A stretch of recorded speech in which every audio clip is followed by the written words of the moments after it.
નમસ્કાર વિદ્યાર્થી મિત્રો, ગઈ વખતે તમને મેસેજ કરવામાં આવેલો હતો કે તમારે પ્રકરણ 1માંથી જે સ્વાધ્યાય અને એમસીક્યુ છે તે કરવાના હતા, બરાબર છે?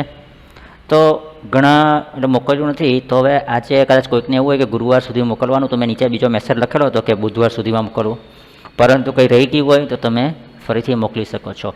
તેમ છતાં પણ કોઈ પ્રોબ્લેમ હોય કે કંઈ બી આપણે થોડુંક ડિસ્કશન કરી લઈએ, તો એના પરથી તમે તૈયાર કરીને એક્સરસાઇઝ ફરીથી મોકલી શકો. તો સૌ પ્રથમ તમારે જો વાત કરીએ તો આપણે જે ચેપ્ટરમાં છે આપણું, તમે સ્ક્રીન પર જોઈ શકશો કોમ્પ્યુટર પરિચય, બરાબર? એમાં આપેલું છે કોમ્પ્યુટર એક બહુલક્ષી યંત્ર છે, તે જુદા જુદા ક્ષેત્રોની અનેક પ્રકારની સમસ્યાનો ઉકેલ લાવવા માટે વપરાય છે. પછી એક કરતાં વધારે કામ કરે એટલે અહીંયા લખેલું છે, આ કારણે કોમ્પ્યુટરને બહુલક્ષી યંત્ર કહેવાય છે. તમારો જે પહેલો સવાલ છે ને તે સ્વાધ્યાયમાં, તેમાં કોમ્પ્યુટરના મૂળભૂત ઘટકોની યાદી બનાવો, દરેક ઘટકો વિશે ટૂંકમાં ચર્ચા કરો. ત્યાં તમે જે જોવા જાઓ, આપણે ડિસ્કસ તો કરેલી છે, તમને પણ મૂળભૂત ઘટકો, તેના પહેલાં કઈ બી વસ્તુ ચાલુ થાય તો તમારા ઘટકો છે તે ઇનપુટ, પ્રોસેસ અને આઉટપુટ છે. એટલે પહેલા સવાલમાં તમારે એના વિશે લખવાનું છે. અને ત્યાર પછી એક બીજો સવાલમાં છે કે મૂળભૂત ઘટકો સાથેનો બ્લોક ડાયાગ્રામ. તો આ સ્ક્રીન પર તમને જે દેખાય છે કે ઇનપુટ, સૌ પ્રથમ કઈ બી વસ્તુ આપણે યુઝર હોય, આપણે યુઝર છે, કંઈ બી ડેટા નાખીએ, પછી એનું શું થાય, પ્રોસેસ થાય. પ્રોસેસ થઈને પછી તમને આઉટપુટ મળે. તો આઉટપુટ મળે તો એ થાય. ને તમે બીજી ભાષામાં જો કહો તો કોમ્પ્યુટરની લાક્ષણિક કાર્ય પદ્ધતિ તરીકે પણ ઓળખવામાં આવે છે, બરાબર? ને આમાં લખેલું છે કે આપણે કોમ્પ્યુટરનો ઉપયોગ કરીએ ત્યારે દરેક સમય જરૂર નથી કે કોમ્પ્યુટરને ફરી બધી સૂચના આપવા પડે. આપણે એક જ વાર ડેટા આપી દઈએ એમને, પછી એને જે સૂચના આપેલી હોય તે પ્રમાણે એ કાર્ય કર્યા કરે છે. પછી છે એના પ્રચલિત ઇનપુટ એકમો. તો ઇનપુટ એકમો તો જોઈએ એ પહેલાં અહીંયા આગળ આપણને આપેલું છે કોમ્પ્યુટરનો જે વિવિધ ક્ષેત્રમાં ઉપયોગ છે, તમને આ પણ જરૂર પડે. તો તેમાં વિવિધ ક્ષેત્રોમાં ઉપયોગ સમજવા માટે કેટલીક યાદી આપેલી છે. ટિકિટ આરક્ષણ, બેંકના વિવિધ કાર્યો, ઇન્વેન્ટરી મેનેજમેન્ટ, મનોરંજન ક્ષેત્રમાં બધું રમવાનું, ગેમ, શિક્ષણ ક્ષેત્રે તમને ખબર જ છે અત્યારે આપણે કરીએ છીએ, ફાઇનાન્શિયલ, પત્ર વ્યવહારવાળું, અવકાશ ક્ષેત્ર, રોબોટિક્સ, ઈમેલ, ચેટિંગ, વેબસાઇટ. તો આ બધું આપણે આ યાદ રાખવાની જરૂર છે કે કોમ્પ્યુટરના વિવિધ ક્ષેત્રમાં કયા કયા ઉપયોગ થાય તેનું એક સિમ્પલ યાદી આપેલી છે. વાત કરીએ તો તમારે ઇનપુટ એકમ કયા કયા છે, તો ઇનપુટ એકમ તો અહીંયા આગળ ઇનપુટ યુનિટમાં આપેલું છે બધું તમારે, કે એક સિમ્પલ વસ્તુ યાદ રાખવાની કે જે વસ્તુથી આપણે ડેટા એન્ટર કરીએ તે ઇનપુટ એકમ કહેવાય. ફોર એક્ઝામ્પલ, આપણે કીબોર્ડથી કંઈ બી કરીએ તો કીબોર્ડમાંથી વસ્તુ અંદર જાય તેને શું કહેવાય, ઇનપુટ એકમ. તો કીબોર્ડ ઇનપુટ એકમ થયું તમારું. પ્રિન્ટરમાં આઉટપુટ આવે કારણ કે એની પ્રિન્ટ દેખાય બહાર આપણને, જે મોનિટર પર પણ બહાર દેખાય સ્ક્રીન પર, તેને આઉટપુટ યુનિટ કહેવાય.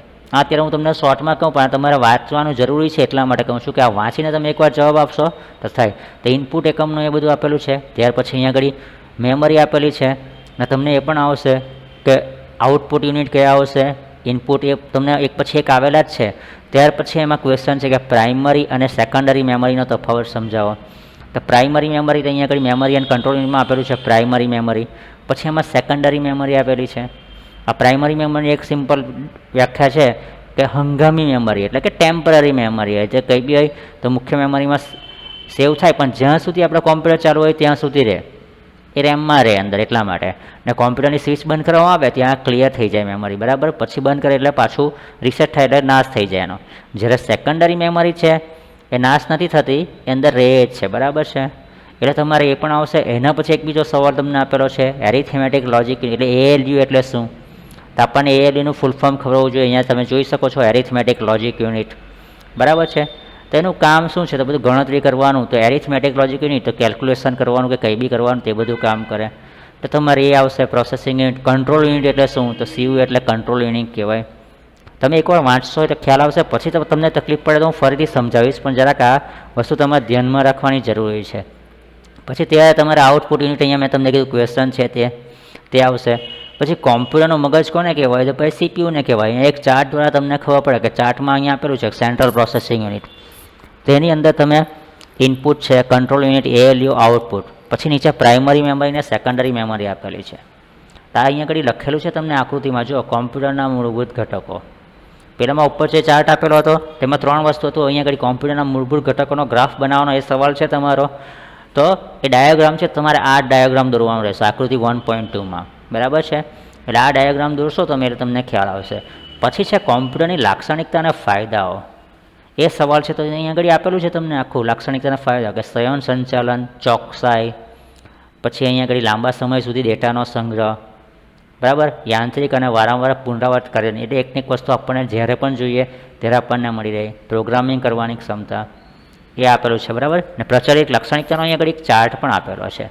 તો તમે એ વસ્તુ બી દર્શાવી શકો, એટલે સાથે સાથે આપણે જ્યારે કંઈ બી લખતા હોય તો આપણે દોરીએ તો આ વ્યવસ્થિત થઈ જાય કે પ્રોજેક્ટમાં આવી ગઈ એમાં કામ કરતા હોય.